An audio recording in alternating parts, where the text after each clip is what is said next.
Bonjour à tous et bienvenue sur Maroc 24.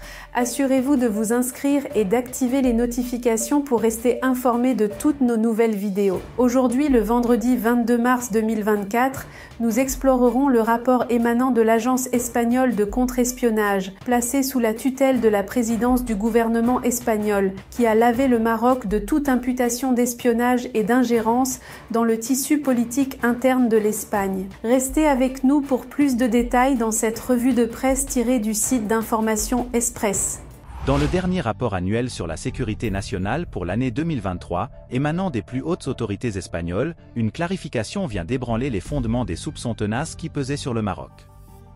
L'annonce, aussi déconcertante que révélatrice, tranche avec les spéculations persistantes et les conjectures qui, tel un brouillard épais, avaient enveloppé les relations entre Madrid et Rabat. N'en déplaise à certains, les allégations d'ingérence et d'espionnage, qui ont longtemps marqué les relations entre les deux pays, ont été officiellement réfutées. Dans un récit méticuleusement tissé sous l'égide de la présidence du gouvernement espagnol, les allégations, jadis portées à bout de bras par certains cercles politiques, se voient désormais reléguées au rang des chimères.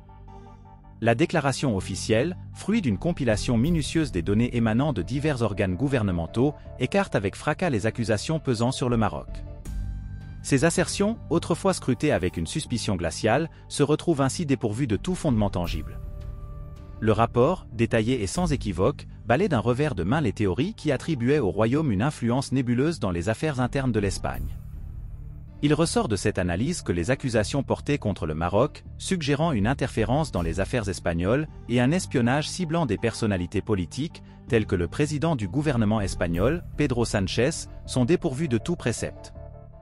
Le rapport met en avant l'absence de preuves liant le royaume à de telles pratiques, contrairement à d'autres pays nommément cités pour leurs activités plus intrusives, à savoir la Russie et la Chine.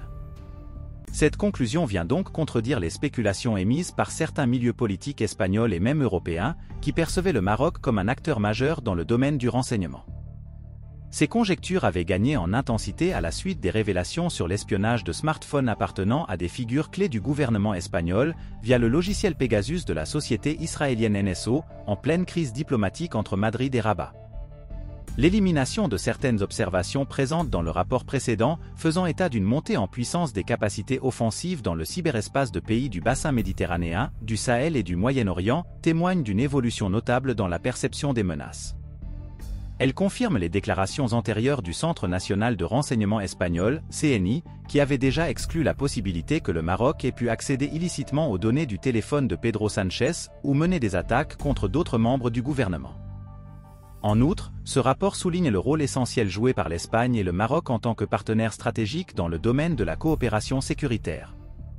Cette collaboration s'est matérialisée par des opérations conjointes et un échange d'informations en temps réel, illustrant ainsi une relation bilatérale bien plus complexe et constructive que ne le laissaient entendre les polémiques précédentes.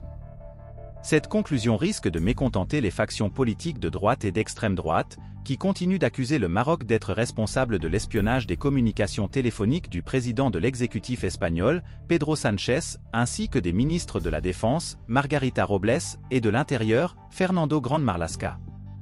Le Parti populaire et Vox attribuent notamment le soutien de Sánchez au plan d'autonomie marocain pour le Sahara, à une supposée intrusion marocaine dans ses communications téléphoniques en 2021. Une affirmation réitérée par une sénatrice du PP lors d'un échange houleux avec le ministre des Affaires étrangères, José Manuel Albares, mardi dernier. Il convient de rappeler qu'en juin 2022 déjà, les services de renseignement espagnols avaient écarté la piste marocaine quant au piratage des téléphones de ces trois membres de l'exécutif. En outre, ce rapport vient corroborer les témoignages émis par des hauts responsables des services de renseignement espagnols le 28 novembre 2022, devant une commission du Parlement européen chargée d'enquêter sur l'utilisation du logiciel espion Pegasus. Ce document révèle en outre une série de défaillances et de lacunes dans le système de sécurité espagnol, soulignant une vulnérabilité aux cyberattaques qui dépasse le cadre de cette affaire spécifique.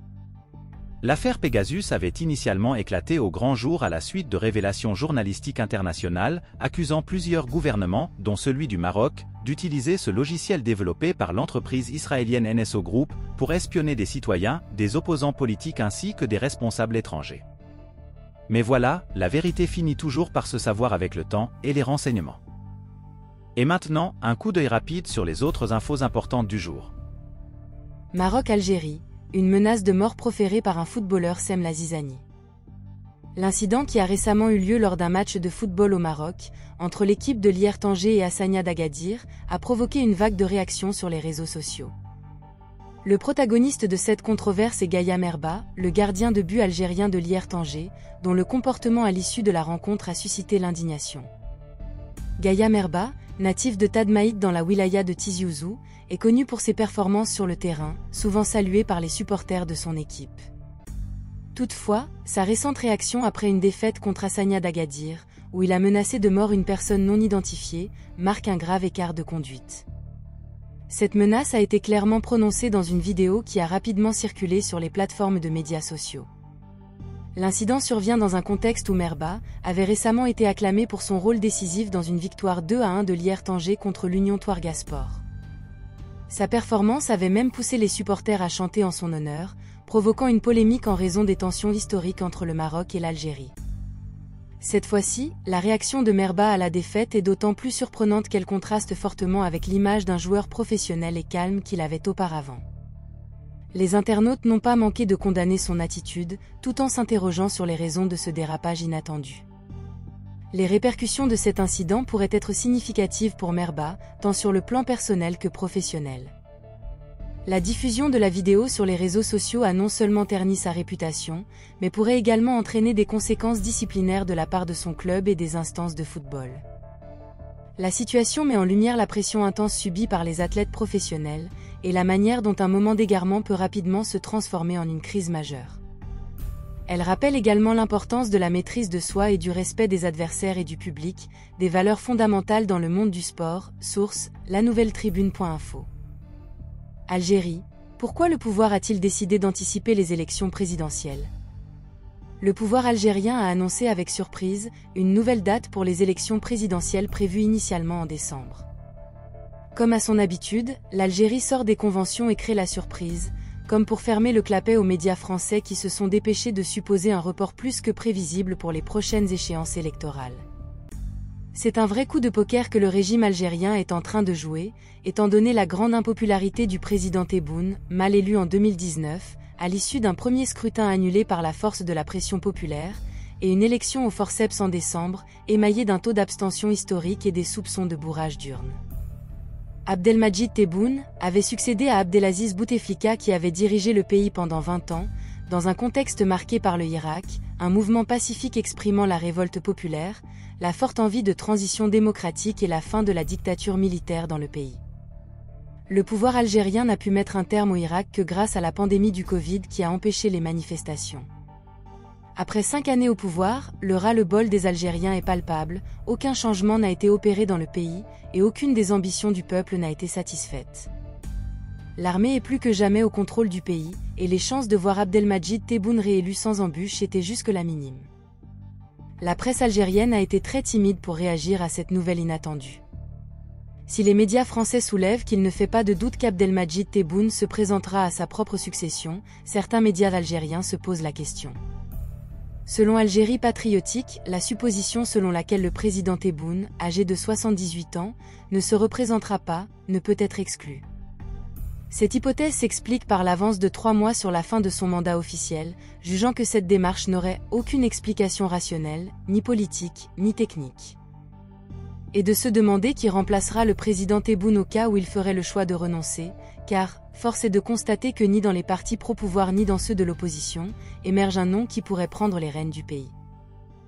Le média se demande aussi quel candidat serait adoubé par l'institution militaire en charge de la sauvegarde de la sécurité et de la stabilité dans le pays, qui permettra de continuer sur la lancée autodestructrice engagée depuis la présidence Tebboune. 2 théories se dégagent pour expliquer cette avance sur la date initiale des élections présidentielles. La première prévoit qu'en effet un report est posé sur la table, de ce fait un éventuel premier échec permettrait de rester dans les temps d'ici décembre. La seconde pourrait s'expliquer par la visite d'État que prévoit de faire Abdelmadjid Tebboune en France, entre août et octobre, selon la présidence algérienne. Certains médias parlent aussi d'un déplacement du président français, Emmanuel Macron en Algérie durant ces mêmes dates. L'un ou l'autre déplacement pourrait être utilisé comme un moyen de relancer la popularité du président algérien et faire oublier son bilan négatif. Pour rester informé, je vous invite à regarder les vidéos Maroc 24 qui s'affichent sur votre écran.